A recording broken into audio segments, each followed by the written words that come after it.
এই কি তুমি এখনো ঘুমাও নাই?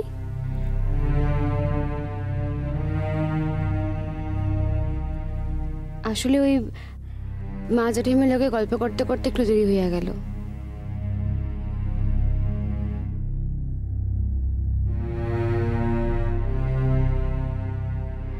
তা বাকি রাতটুক তাগুর লগে গল্প কইরা কাটায় দিতে পারতা।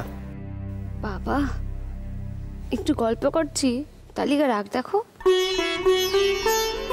আর তাছাড়া আমি মা জেঠিমার কাছ থেকে ওই এ মাসের পূজা নিয়মকানুনগুলি একটু লেখা লইতেছিলাম, তা না হইলে মায়েরা চলে গেলে আমি আতন্তরে পড়ব। তা তুমি কি ঠিক করছো? বাকি জীবন খান পূজা পাঠ কইরাই কাটায় দিবা? তা কেন? কিন্তু আমারে তো আমার শ্বশুর বাড়ির নিয়ম কানুনগুলো শিখতে হইব।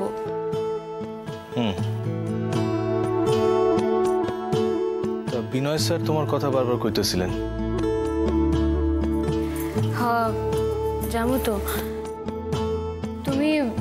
তুমি আগে বিশ্ববিদ্যালয়ে যোগ দাও, তারপর আমরা দুইজনে একদিন গিয়া রোকেয়া দিদিমণি আর স্যারে সালাম জানিয়ে আসো। বিনয় স্যার কইতেছিলেন তুমি পড়াইতে চাও কিনা? চাই মানে? আমি তো পড়াইতেছি, তুমি কও নাই সে কথা? তিনি এই গাঁয়ের স্কুলের কথা কন নাই কিরণমালা? তিনি শহরের কলেজ বিশ্ববিদ্যালয় এই সকলের কথা কইতেছিলেন। তা তুমি কি কইলা? আমি আর কি কম কইলাম তারে পড়ালেখার ব্যাপারে তার যেমন চেষ্টা ছিল, চাকরির ব্যাপারে তার সেই চেষ্টা নাই। ক্যারিয়ারের ব্যাপারে সে কিছু ভাবতেছেই না। আমার ক্যারিয়ার খানটাই শুধু চাকরিতে সীমাবদ্ধ না,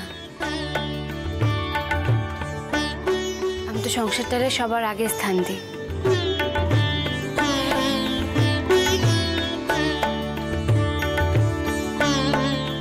কিরণমালা, এই যে তুমি সংসার কইতেছো বারংবার, আচ্ছা তুমি আমারে কত আমাগো সংসারে আছেটা কেডা?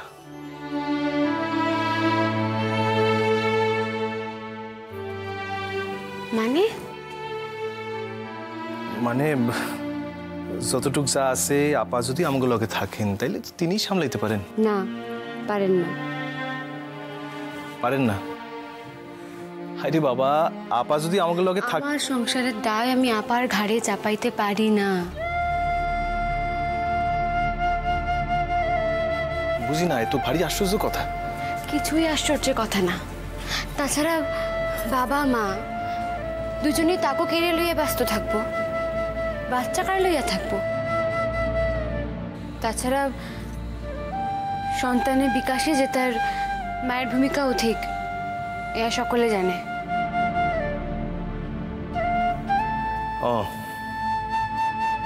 তার মানে হীরার লিগা তুমি এই গাঁও সাইডা বাইরে কোথাও যাইবা না?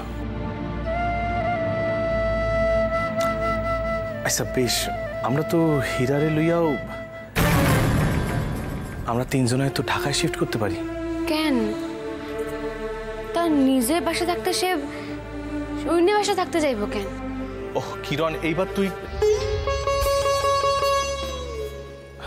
সরি আমি কইতেছিলাম কিরণ, এইবার তুমি কিন্তু সত্যি অবুঝের লাখান কথা কইতেছো। আচ্ছা ঠিক আছে, আমরা না হয় হীরারে লইয়া প্রতি সপ্তাহে আমাকে বাসায় আসুন। আর আমি কইতেছি তোমারে ঢাকায় পড়ালেখার সুযোগ অনেক বেশি। না না মানে? না মানে আমি চাই হীরা তার নিজের ঘর নিজের গায়ে থেকেই বড় হোক। ও তাইলে তো আর কিছু কনের নাই। নাই তো। তাছাড়া এই গায়ের বাতাস, গাছপালা, নদী নালা, পথঘাট, এই সকলের তো প্রভাব থাকা দরকার।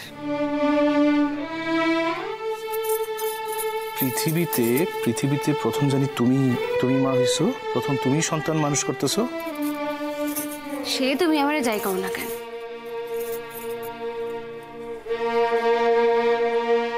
আচ্ছা কথা হইল মাঝ রাইতে হীরারে ঘুম থেকে তুলে লই আসলে যে? নাকি মাঝরাইতে ঘুম ভাঙা গেলে তোমারে দেখতে না পাইলে সে কান্দা করে? তা তো করে। মায়ে সামলাতে পারবো না? পারলেও আজ পারবো। তাই কাল যখন মা চলে যাইব তখন কে সামলাইবো? কেন আপা? তা হয় না, বাসায় তার মা থাকতে সে অন্য কেউ নিকট কেন থাকবো?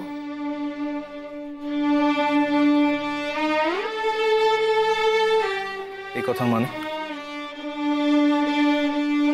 মানে মানে হীরা আজ থেকে আমি নিকট শুইব। কিরণ, আস্তে তুমি চিল্লাও কেন? কি হয়েছে? কিরণ এইবার কিন্তু সত্যিই বাড়াবাড়ি হইতেছে। কিচ্ছু হইতেছে না, স্বাভাবিক একখান ব্যাপারে তুমিও অস্বীকার কইরা। এই কিরণ, কোনখান স্বাভাবিক? বারে হীরা তার মা বাবার লগে শুইব, এ স্বাভাবিক না? কিরণ, কিরণ আমি কইতেছি এইবার কিন্তু তুমি সত্যিই একখান ভুল করতেছো। কোনখান? দেখো, আইজ না হয় হীরা আমাকে নিকট শুইল, কিন্তু কাইল কি হইব?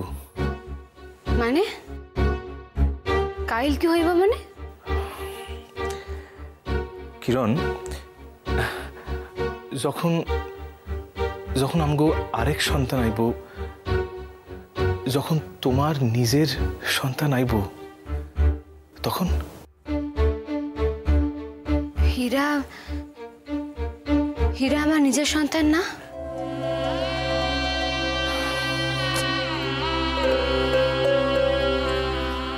কিরণ, তুমি, আমি জানি তুমি আমার প্রশ্নখান বুঝতে পারছো কিরণ। কিরণ, সেই দিন কিন্তু হীরা মনে বড় আঘাত পাইব। হীরা কোনো আঘাত পাইব না। আচ্ছা, তুমি কি কইরা জানলা হীরা আঘাত পাইব না? দেখো কিরণমালা, যখন তোমার নিজের সন্তান হইব, তুমি তখন যদি তারে অ্যাটেনশন দিতে যাও, তাহলে তো হীরার মন খারাপ করব, সে তো কষ্ট পাইব। তাই আমি কইতেছিলাম কি, যে আমি কইতেছিলাম অখন থেকেই যদি তুমি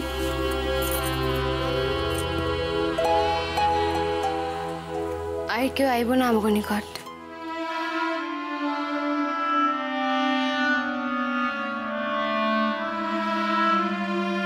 মানে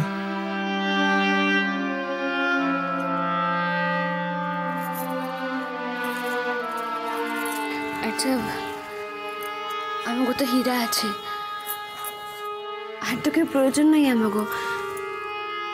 একখান সন্তানই ভালো করে মানুষ করি আগে। কিরণ, তুমি একটু একটু বুঝে দেখো আমার কথাখান। তাছাড়া তাছাড়া হীরা মনে কোনো আঘাত পাইব এমন কাম আমি করতে পারুম না।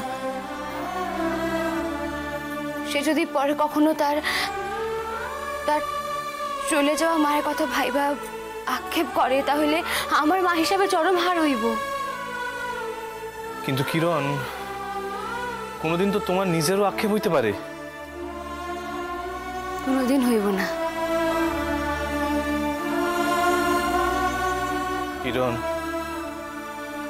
আইসা কওয়া সোজা, ভবিষ্যতে তা মাইনা লওয়া সোজা নাও হইতে পারে। তুমি তো আমার জানো, আমি কখনোই শুধাই বর্তমানে কত ভাইবা কিছু কই না। আমি আজ যা কই, প্রয়োজনে 100 বছর পরেও আমি তাই কইতে পারি। তোমার আমার নিজেকে সন্তান আইব না এই দুনিয়ায়?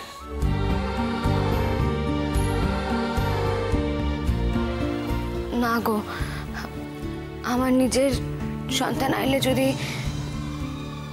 যদি হীরার উপর থেকে আমার টানখান কইমা যায়, না না না না, সেই ভয় আমি আমি আর কাউরে আনুম না।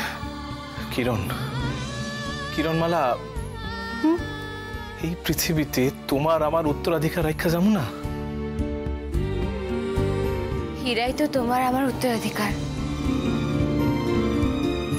পেটে না ধরলে কি মা হওয়া যায় না? মনে যে ধরে রাখছি, মনের কোনো দাম নাই।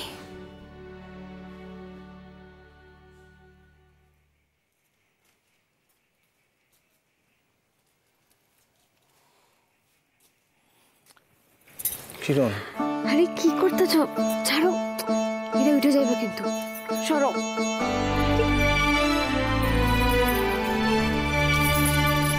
শুধাই হীরার লেগে থাকলে চলবো? হীরার বাবার দিকে মনোযোগ দেওয়ার কি কোনো প্রয়োজন নেই?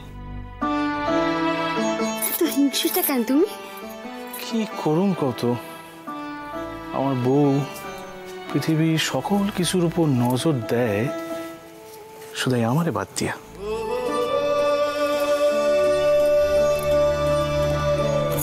তুমি আছো বলেই তো এই পৃথিবীখান এত আপন হয়ে উঠছে।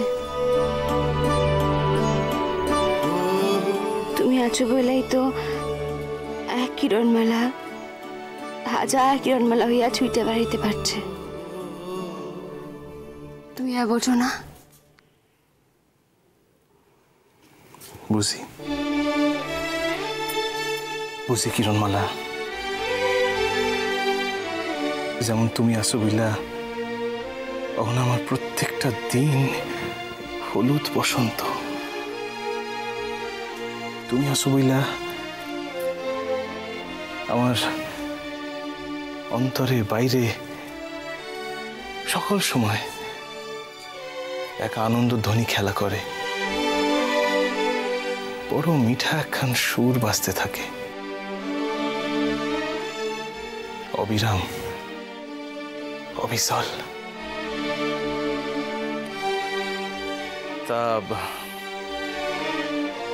কোনো দামি কিছু পাইতে গেলে তো আগে অনেক পরিশ্রম করতে হয়।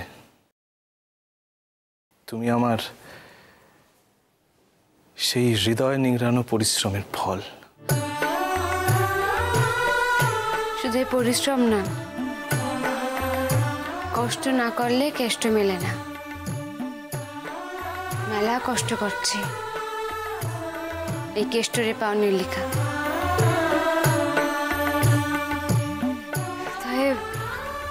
তাই যার কোনো আক্ষেপ নাই।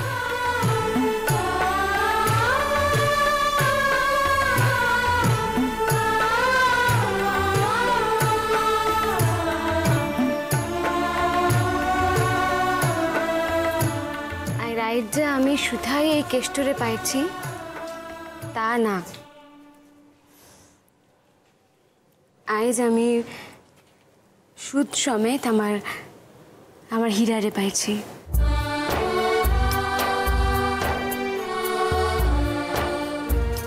যে আমাকে চির দুঃখ হরণ, চির আনন্দময়।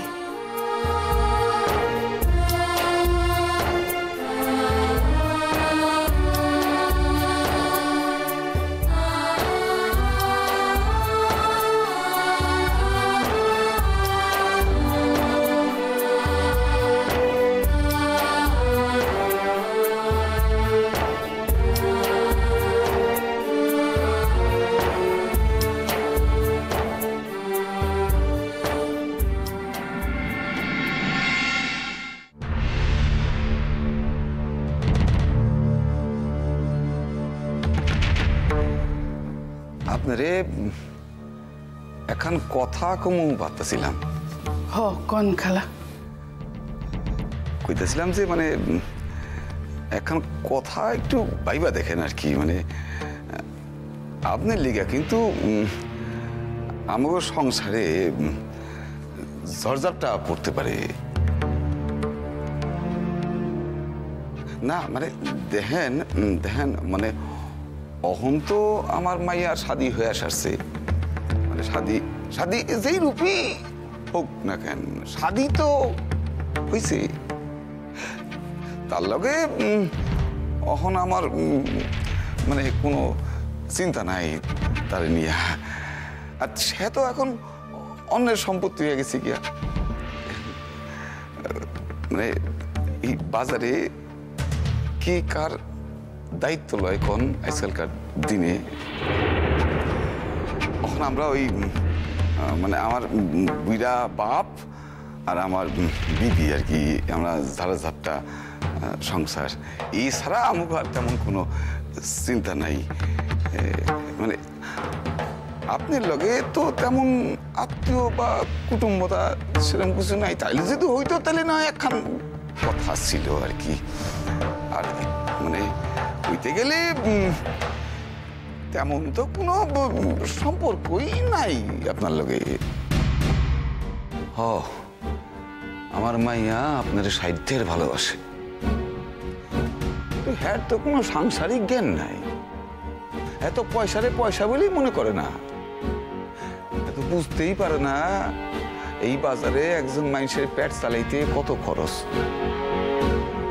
না হ্যাঁ না বুঝুক, আপনি তো তার লাখান কম বয়সের মাইয়া মানুষ না, আপনি তো বুঝেন, মানে আপনি তো বোঝন উচিত।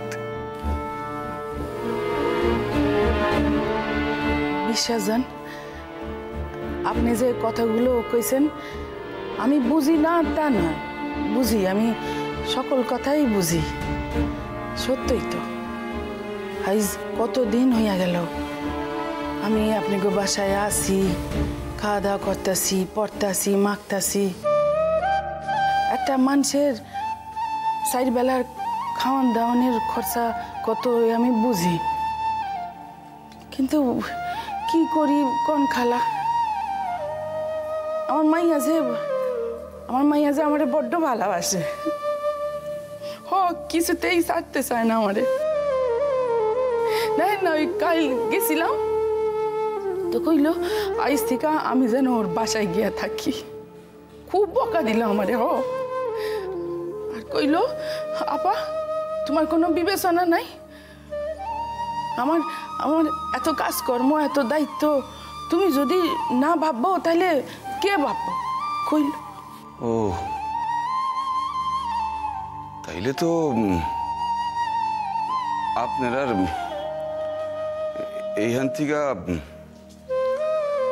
কোনোদিনই যাওন হইব না। না কারণটা আপনি খুব ভালো করেই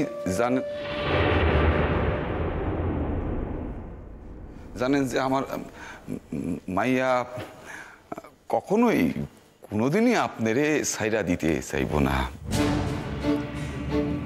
কিন্তু মানে তার ভরসায় আপনি তো আর চিরটা কাল এইভাবে কাটাইতে পারেন না। না দেখেন মানে আপনার স্বামী যখন কখনো আসে, মানে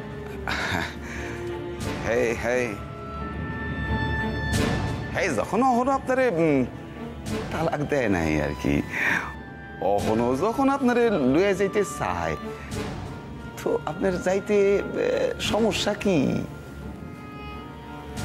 ফিরোজা কি করব না করব তাকে তোমার লাগে পরামর্শ করব? তুমি কোন সাহসে তারে এত বড় বড় কথা শোনাইতাছো? কোন সাহসে? রোজগার করার মুরদ নাই, এক পয়সা তো রোজগার করো না, আর কথা কয় বড় বড় কথা। মায়ার পয়া তো বইয়া বইয়া খাও, তারে কইতে পারতাছো না যে আমি মায়ার পয়া খাই, এই ব্যাপারে আমার কথা কওয়ার কোনো অধিকার নাই? কোনো অধিকার নাই, কইতে পারতাছো না? যা হইব আমার মাইয়া করব, ভালো হোক মন্দ হোক আমার আম্মু বুঝবো। ওই থাম থাম সেটি থাম, সে কথা কয় রোজগার করো না, রোজগার করো না, রোজগার করো না, অগল সময় এক কথা কয়েছ। তার স্বামী আবুল শেখ যদি আমার বাসায় এসা উৎপাত আরম্ভ করে তখন কে সামাল দিব? যখন করব তখন দেখা যাইবো, তখন দেখা যাইবো। আমার আম্মু আছে, আমার জামাই আছে, তারা সামাল দিব। তারা সামাল দিব? একটা খুনাখুনি কাণ্ড না বাদলে হইতেছে না। না আপা